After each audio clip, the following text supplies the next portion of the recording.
That's what I'll do. Okay, recording is in progress. Hello. Hi. All right. So, shalom greetings to every one of you. Welcome once again to the 25th edition of Crazy Talks with Wise People. This is Mary Angela Tuck recording live from my home studio at Wiltshire, United Kingdom. Today, this episode offers you some useful tips on how to sustain or even better your lives during these challenging times through or by utilizing the principles of hope. As you can see, we have a gentleman here. He is our guest for today. He is from Florida, United States. He is the principal of Glad Associates Incorporated. He spent his professional career in the insurance technology arena looking for better solutions and better technology to better help you and I, to help all of us. Now, he uses his memorable and unique communication skills coupled with digital media to approach the pains, issues, and heartaches that every person faces today. According to him, since we cannot fix or heal ourselves, we must look on someone else. And that someone else is found in a special relationship he has with Jesus Christ. And he hopes to share the hope principle with us. Okay, I'm excited because Whoa. we all need hope, right? So Yes, we let's do. warmly welcome Chet Gladkowski, who is a busy person, but he took time out to be with us for 30 minutes today to share his thoughts, his proven thoughts and expertise on utilizing hope during these challenging times. Chet Gladkowski! Hello. Hello. Thank you. What an honor it is to be with you today. Okay, Chet, I'll shoot the first question. What inspired you to advocate the Day of Hope? Well, first of all, I just want to thank you and everyone watching. It is an honor and a privilege to have some of your time and attention. And I want to do my absolute best to make the best use of that time and attention. We want to thank you for that. I was living temporarily in the basement of my mother-in-law during the pandemic. My wife's parents were in their 90s and needed help, and so we went to be with them.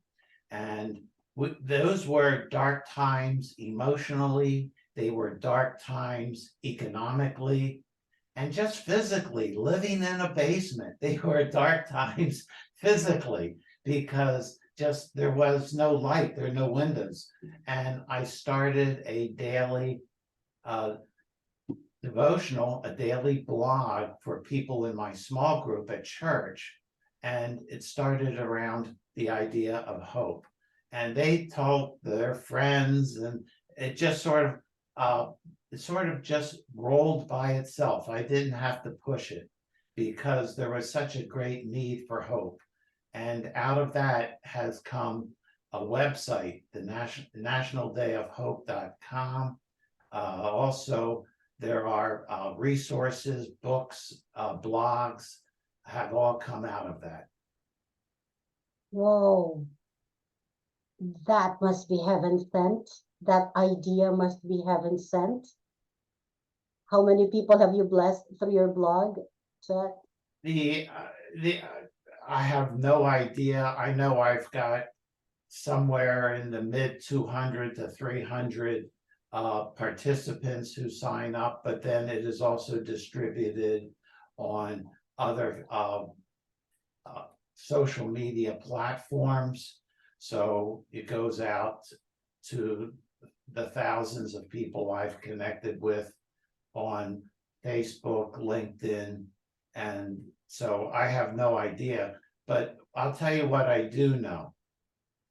Just this week, I got a call from someone who receives it, and I was so humbled that they were telling me that it was beneficial for them. They had lost their wife about 6 months ago, and he is struggling, and just being able to speak with him briefly about the hope that Jesus gives and how that was able to encourage him and give him strength for the day and hope for tomorrow. Wow. Okay, you said like you were living in the underground. This was during the pandemic, right? This Yes, it was during was. the pandemic. Okay. Yes. Well, I can imagine. I can empathize with that. How Yeah, did your relationship with Jesus Christ give you hope, well, especially? that's the answer is I was raised in a church setting. I went all the time. Actually, I shouldn't say I went. Let's just say I was taken. And I would sit there. I knew it in my head, but it didn't mean anything to me. It was a place to sit and waste some time until we could dash out to get to the parking lot. But I came to a point where I went down a moral hole. Let's just say that. And I could not dig myself out. I could not stop. I could not save myself. And I just was in this downward spiral, and the shame and the guilt just overwhelmed me like a tsunami. And you just, when there's a tsunami, there's nowhere to hide. So with all of this going on, some friends started to talk to me, and I was in a parking lot of a bowling alley of all places.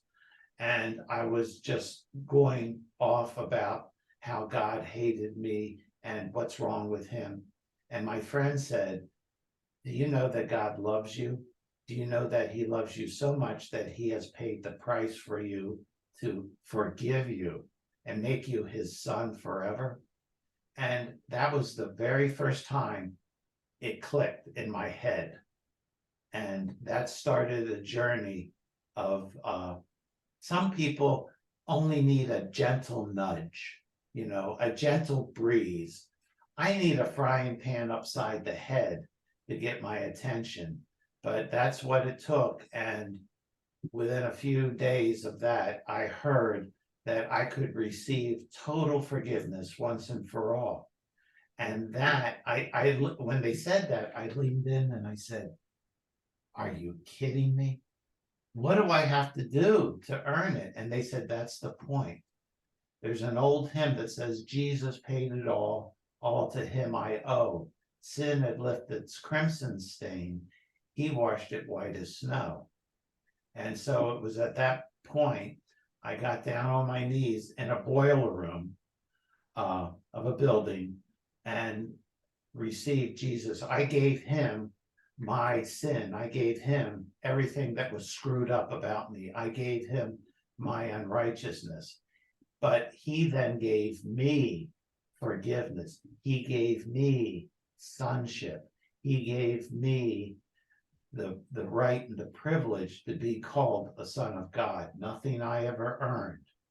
And that started a journey of walking with Jesus.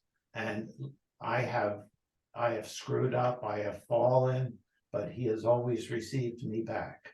And I'm very thankful to him for that. Yes. Saved by grace through faith and not by good works. Yes. Okay. Yeah, well, I'm excited. Can I just interrupt for a moment? Sure. I want to, people say, what is this grace thing? It's And out there somewhere, please. it's fuzzy. Yes, If I may give you an illustration about how to think about grace.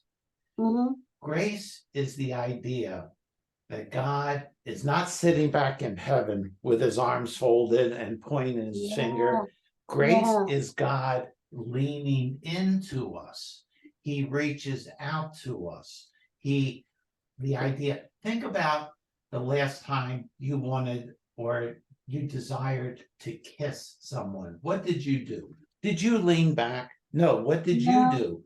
You leaned into them. Yes. And that's the idea of grace. Grace is God leaning into us. And he does the leaning, he does the saving, he does the reaching. Our job is like when Jesus said, I stand at the door and knock. He's doing the knocking. What do we have to do? We don't have to go make a big dinner. We don't have to go do this. We have to open the door. That's it. And then he comes in, and then we start this relationship, an eternal relationship which starts now and goes on forever. I apologize for interrupting you. I can feel the presence of God even in my room. You speak like a pastor. You're so anointed, but you're not a pastor, right? You're in the marketplace ministry, just like me. It's my calling. I'm just a guy. Okay. Yeah, me too. I am I'm not a just like pastor. you lot. I am not a pastor on a staff of a church. I started doing this concurrently with my professional career in insurance technology, and have transitioned to doing this full time because it is so desperately needed. And Yes. the fact that people respond is so humbling. So that's what I'm doing. Yes. When we're doing something within the peripheries of our calling, there's going to be a spiraling of that. If there's a vision, there's provision. That's so to speak. Anyways, you shared with us, you shared with me a diagram before about the principles of hope, and I am sure that our viewers will benefit um, from that website that you showed me before. Sure, I'd And be glad to. it's actually about there are two aspects. The first mhm, is that you have to be able to receive hope. So let me share that. There's receiving hope, but there's also receiving sharing hope. hope. Okay. So we've So got both. yeah. So yeah, please stay put. Okay, don't blink your eyes. There All we right. go. Okay, you can see this now. Mhm. So Yes. this is Yeah. on the website nationaldayofhope.com, and there is a tab for how to receive, how to share hope, and it talks with these 7 layers. First talks about the idea of hope comes from weakness. Hope does not start with, oh, I can do everything, I can lift myself up from my own bootstraps. Mhm, And the mhm, second part of it is community. You mhm, cannot have community by yourself. If you go to the latest blog I did about the coronation of King Charles, as great as he is, as terrific of a guy as he is, he was the Prince of Wales, but he could not become king unless somebody put the crown on his head. It mhm, is a given title. And so it's the same way with hope. It takes a community where people can give hope to one another. We cannot be islands and be part of hope. Hope is also, thirdly, something that is learned. You cannot just say, "Oh, I downloaded hope. That's all I need." Hope is a journey. It's a continual process of learning. And part of that is the next one, which is my favorite F word, failure. You're Oh. going to fail. And Mhm, recently there was the SpaceX launch of the the Heavy, the largest rocket in the history of mankind. And what did it do? It failed. It exploded. It was a fabulous explosion. But did you see the video of the people in the SpaceX headquarters? They weren't hanging their head. Oh, they were jumping up and down, excited because they failed. Because you can learn from failure. You learn mhm, through mhm, pain. Another one of my favorite words. Next is listening. Hope comes from listening. You receive, and much of our receiving of hope comes through listening. we receive it. It comes in, but it has to go more than just into, the three little bones and the eardrum. It's got to go into our head. It's got to go into our heart. And that's where, after listening, is that receiving. We have to open the door to receive hope. Hope can be knocking, hope can be all around us, but if we don't receive it, it will never, never penetrate our hearts. And we receive it, but then there's accepting, which is personalization. It says, I'm bringing it in and I'm going to make it part of my life. I am going to make hope. I'm going to look for hope, and I'm going to receive hope and be an instrument of hope. And it's called the National Day of Hope. Our website's called the National Day of Hope. The National Day of Hope is every day. It's not one day a year, it's every day, because we need hope every day. So that's how to receive hope, but there's also how to give hope. We need help figuring out, okay, I've received hope, but now I want to pass it on. How do I do that? And there's a resource both in text and in this diagram that says the steps towards giving hope. First of all is to have what I call hopeful assumptions. When I meet with someone, well, like when I met first with you, I met with the idea that I was hopeful about you. I was going to think the best about you. I was going to try to figure out how I could be accepting and hopeful towards you, which is the second step. Is I want to receive people based on hope, to say, we're all equals. I'm no better, you're no better.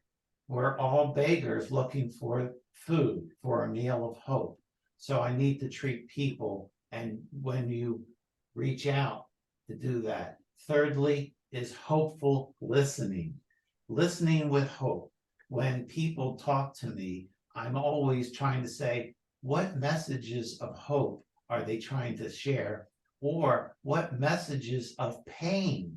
What are they trying to tell me about the pain that they're having, where I can then maybe provide some hope with them and for them?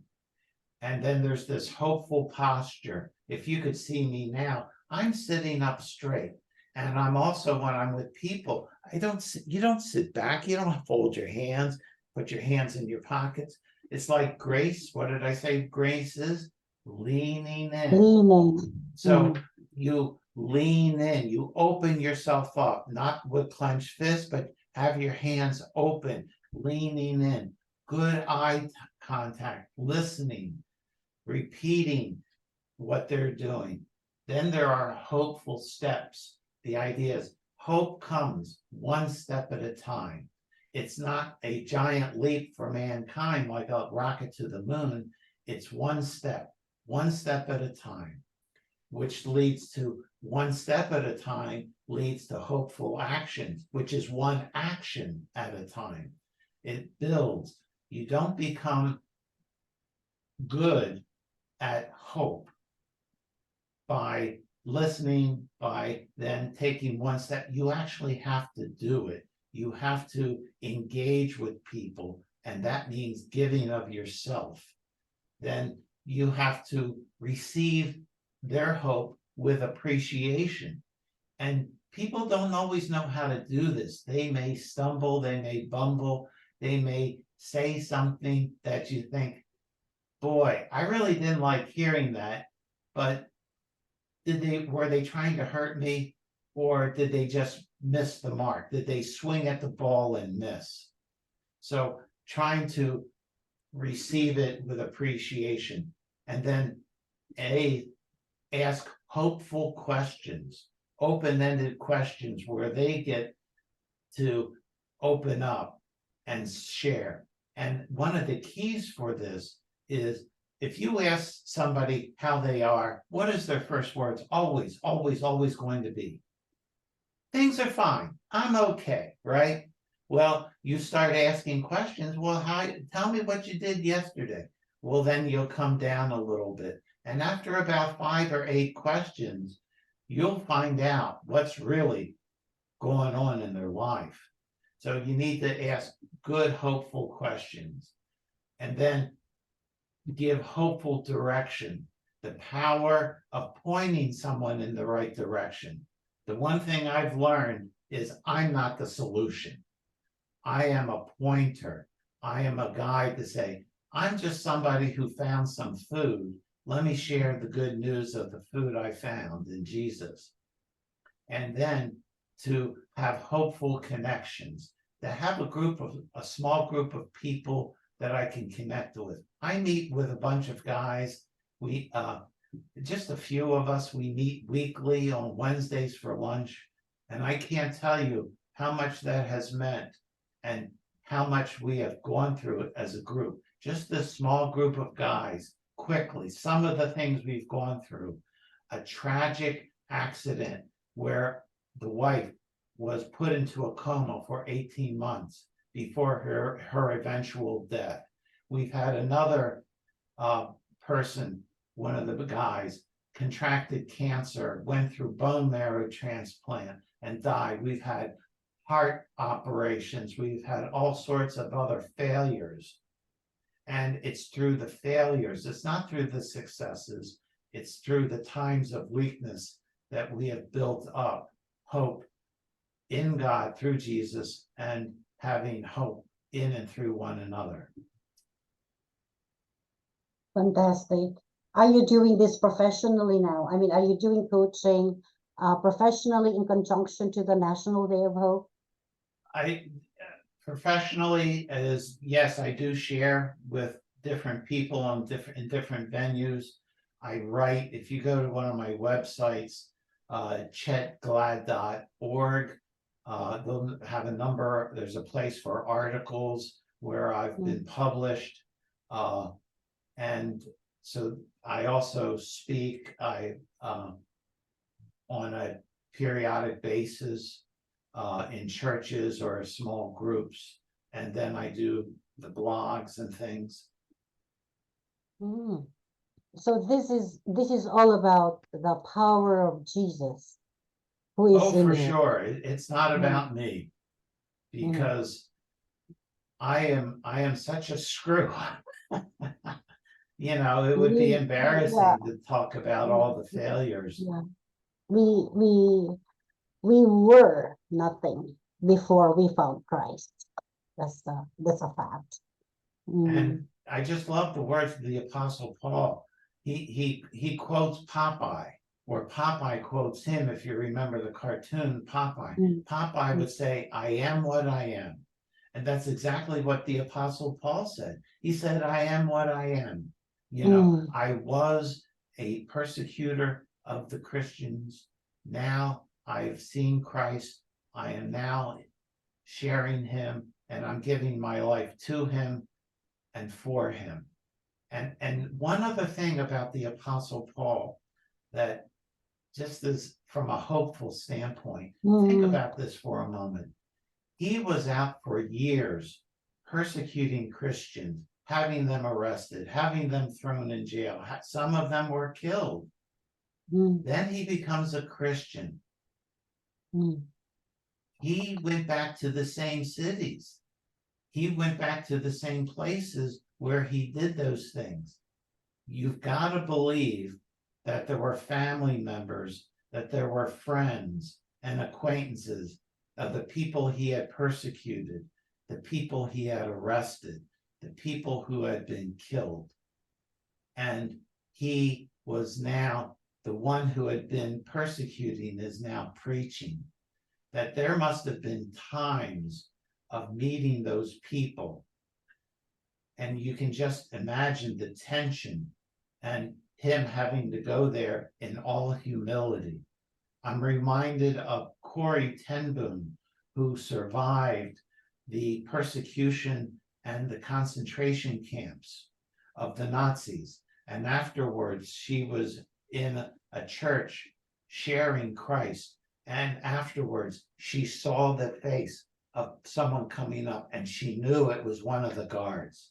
And she could just, the anger built up of her father is dead, her sister is dead, all these millions of people were dead at the hands, and this person is coming forward. What am I going to do? And the person with all the former Nazi with all humility said who she was and asked her forgiveness. And Corey had a decision to make. She said, Jesus forgave me, I forgive you. And she stuck out her hand and they shook hands. And she writes that she felt the power of God in forgiveness, offering hope of Christ to that person. So even people who have hurt us in our families, we have a God-given opportunity to share hope with the people around us. Wow. While you were speaking, I just realized once again about the power of one. Jesus Christ was one. He died for us and he redeemed every one of us. We can be a replica of Jesus on earth. You're just one, but you're now inspiring a lot of people through this God-given assignment to you. Well, I'm honored and humbled that you would say that. And for anyone who says in their head, I was in the same place. I was like, you know what? We're an accident. There was an explosion and we're just atoms, protons, neutrons, and electrons bouncing around. But we all want love. We all want acceptance. And if this world is an accident, if this world is just physical, then love is nothing more than chemistry in my brain. It's just neurons firing in chemistry. There's no love in that. We all want love. We all need hope. Hope, there's nothing hopeful in quarks or subatomic particles. Their only hope comes in someone who is above all of that, the creator, the sustainer, and that's Jesus. Anything short of that, you're going to, there's an old hymn, my hope is built on nothing less than Jesus' blood and righteousness. I dare not trust the sweetest frame, but wholly lean on Jesus' name. On Christ the solid rock I stand. All other ground is sinking sand. All other ground is sinking sand. Yeah. Jesus is the rock. Yes, he is. Yeah. So if there are a lot of, well, we all need hope. And I am so encouraged by your sharing. You know, for all those people, what word do you have to tell for all those people who are not given a chance by society? You see, we all faltered, we all had made mistakes. And you see, even if God has forgiven us, the society tend to still try to bury us through our past mistakes and not to give us a chance to better ourselves and to prove ourselves worthy of God on earth. So how would you encourage them? I know there are a lot of people hurting here because they've been pinned down by the society, just by the, you know, like old mistakes they used to do. And now that they've found Jesus, they are not given a chance to move forward because still of, you know, like societal pressures. What is it that you have for them? Well, first of all, if for anyone who has started the journey with Jesus, you are my brother, you are my sister. We are united and linked through Jesus, and there is no stronger bond. So first of all, welcome. You're not alone. You need to know that. Remember that I talked about community. Secondly, it is no mistake where you're at. There is no mistake about your parents or the family or the government or the culture that you were raised in. That was not a mistake. That was God putting you there to bring you to this point and now to move forward. Thirdly, you need to begin where you're at. You don't need to go to another part of the world. You don't need to create a giant organization. You don't need to do anything like that. You need to take one step, one person at a time, and you're going to learn. Because if you have found any benefit to anything I have said, you need to know, first of all, I sat with people who helped me. And secondly, I made all sorts of mistakes. I would try it and I failed. I try and failed, but I learned through the failure. I said, oh, well, this works, or people can understand this better, and people will receive this better. So you start where you're at. It's no mistake where you're at. You don't need to, launch a giant ship. Take a step, take another step, learn from each step, and be in a community of believers. I can't impress that enough. You need to be in a small group where you can share, be in a community, a local church where you're receiving good, solid instruction from God's word. Yes, and well, this is sad to say because some of the churches are groups, or some of the Christian groups are groups of believing unbelievers. Okay, how do we find church with people with people whose hearts are like yours? Mhm. Well, first of all, I'd like to quote a professor who once said, if you go looking for the perfect church and you happen to find it, don't join it because you will ruin it. So there is no such thing as a perfect church, all churches, because it's made up of people and we're flawed. We're deeply flawed. Secondly, I would say that you need to, I would find someone I trust, someone who I've built a relationship with and says, I'm looking, I need something, I need someone to find. I would also look, there are a number of very good digital sources for locally finding. I would look towards some Christian radio stations where you hear God's word. They have lists where you can find something local as close as possible. It doesn't have to be right next door, but don't have to, travel 2 hours each way. Yeah, Find right. something local, because it's not just your time going out, but it's having those people who are helping in that community. Those would be 3 practical steps I would give. Yes. So for those of, for our viewers who might need some help from you, how would they be able to reach you? Well, thank you. I would be so honored to hear from anyone.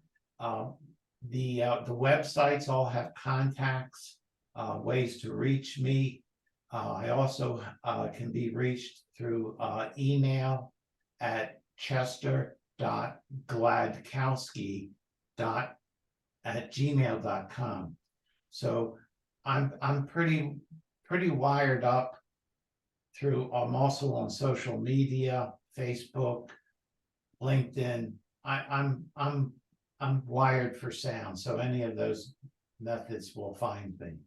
And you're technology savvy. I'm so happy. I'm so happy. And yes, okay. So we will be writing his well, not maybe email address, but his website down below. We will also be writing, I think, okay, for the contact information, you just need to email me. I mean, for his privacy or something, and I will be the one to forward your email addresses to him. But I'm not his giving you website my is- phone number. Pardon? Okay, that would be great. Thank you. It's very kind of you. Yes. Okay, don't forget to follow our channel. Don't forget, because we will always give you inspirations and something new to learn from, some practical wisdom that can better your lives, especially during these challenging times. So let us listen to Chet for some parting words. Well, first of all, I would say to anyone who's listening, we all put our pants on one leg at a time. We all put our shoes on one at a time. We're all the same. We all have problems. We all are deeply flawed. We all have insecurities. It doesn't matter how much money you have or don't have. It doesn't matter how big or small, or even if you have a house. None of those things matter. Someone once said, the ground is level at the foot of the cross, and that Jesus receives everyone equally. So you may think you've probably been told the lie that says you have no value, you are worthless, don't even try. There is nothing further from the truth. And I know that because Jesus died for you. You were part of the reason he left his throne. Think about Jesus. He had the best gig in all eternity. He was sitting on a throne in heaven, being worshiped by angels, eternal communion with God the Father and God the Spirit. They didn't need anything. They didn't need anyone. And yet what did they do? They made us. Why? So he could share himself with you, so you could be known by him. And then he then came for you and for me as individuals, but also to build a community, to build his church. I know the word church can sound awkward because of the way it's been manipulated, but the church is really nothing, is the people who are called by God. They're called out and called in. And Jesus is calling all of us to come out and to come in. And I would welcome you. I would look forward to joining with you at the foot of the cross. Thank you. Thank you so much, Chet. That was very sobering. And well, me personally, while you were speaking, I feel so full of the Holy Spirit. And I just feel like this room had been transformed into a heavenly realm. Thank you so much for making me experience the richness and the wealth of Jesus Christ, where our hope is from. Okay, so for all of you who are, who are watching us, my parting word is rejoice in hope, be patient in tribulation, and be constant in prayer. Thank you so much, Chet. Thank you so much for this lovely time I spent with you today. And I hope to have you back again for more lessons, because this is so powerful, so powerful. I'm honored, and we look forward to doing more with you. And to the people who are watching, it has been my honor and privilege to be with you for our time today. Thank you. Thank you so much for watching, and thank you for being with us. And I hope that this has been a blessing to you. So please write the comments below and let us know what you think about hope in Jesus. This is Mary Angela once again from Wheelchair United Kingdom, saying bye for now and until next Wednesday. Bye-bye. Bye.